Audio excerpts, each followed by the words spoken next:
Bonjour et bienvenue à tous dans votre émission Focus Entreprise. Notre invitée aujourd'hui, Émilie Morel, qui vient nous parler du G2I, un groupement d'installateurs indépendants dans l'alarme et la télésurveillance. Bonjour Émilie Morel, je suis ravie de vous recevoir sur le plateau de Focus Entreprise. Bonjour Éléonore. Alors nous allons parler ensemble alarme et télésurveillance, un secteur qui ne connaît pas la crise avec une croissance moyenne de 5% entre 2016 et 2019 et même 2,5% en 2020 malgré la crise. Ça marche plutôt bien. Vous qui dirigez un groupe familial spécialisé depuis plus de 35 ans dans le secteur, comment l'expliquez-vous ? Alors ça s'explique par le taux d'insécurité en France. En 2021, on était à quasiment 200 000 cambriolages. Ce sont les sources de la police et de la gendarmerie.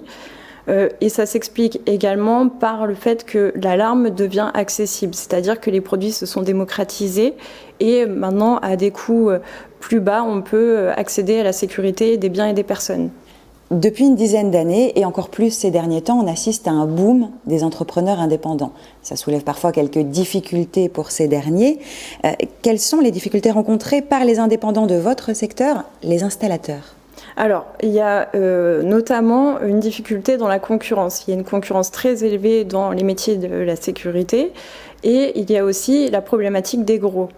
Les gros, quand je parle des gros, c'est les banques et assurances aujourd'hui qui donnent accès à de la sécurité privée, de l'installation d'alarmes électroniques. Et les installateurs ont des difficultés à s'aligner au niveau des tarifs et à accéder à cette clientèle un peu où les tarifs sont à prix bas. Il y a des propositions très basses. C'est de ce constat qu'est née l'idée de créer le groupement, le G2I ? Tout à fait. En fait, on travaille, nous, avec des installateurs indépendants. Et ces installateurs indépendants nous disaient régulièrement je n'arrive pas à trouver la formule, le package parfait pour proposer à mes clients, puisqu'ils n'ont pas accès aux mêmes fonds de trésorerie que les gros, évidemment. Donc, vous proposez des services, quels sont-ils, pour faciliter un petit peu la vie de ces installateurs ? Alors, l'idée a été justement de mutualiser les forces installateurs pour qu'ils puissent bénéficier de services à l'identique qu'un gros. Mais ils restent indépendants, donc ils conservent leur indépendance. Et en mutualisant ces installateurs, on a accès à plus de fonds. C'est-à-dire que par une cotisation annuelle qui est très basse pour l'installateur, cela nous permet d'avoir des fonds pour, par exemple, évoluer dans le marketing, donner de la visibilité. Un site internet pour les clients, par exemple ? Exactement. On a créé un site internet qu'on propulse, nous aussi, de notre côté, sur les réseaux. Et ce site internet a pour objectif de toucher le B2C.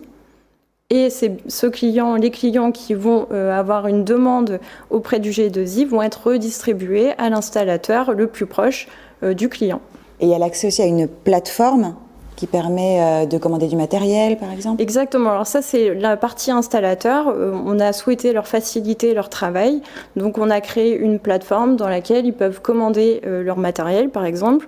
Donc, le fait de mutualiser les forces permet aussi de négocier les tarifs. Donc, on a négocié des tarifs avec 2 gammes, qui sont Vesta et Ashika X-Pro. Ça permet pour ces installateurs de créer une force qui eux-mêmes tout seuls ne pourraient pas accéder dans la négociation. Un forum d'échange aussi pour se sentir un petit peu moins seul, c'est pas toujours évident pour les indépendants. Alors il y a aussi cette problématique qu'il y a dans le monde de l'installation indépendant, c'est qu'un installateur reste un indépendant, un artisan ou une PME et donc travaille isolé. Donc en créant ce forum, cela nous permet aussi de leur donner accès à des échanges et sortir de leur solitude professionnelle. Il y a aussi une dimension recrutement placée sous le signe de l'innovation.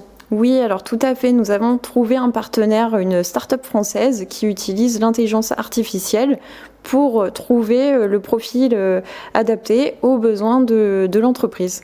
Le G2I est assez récent, quelques mois seulement. Quels sont vos objectifs maintenant ?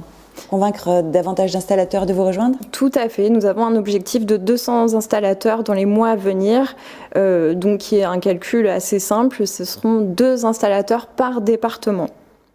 Merci Émilie Morel d'être venue nous parler du G2I sur le plateau de Focus Entreprise. Merci beaucoup.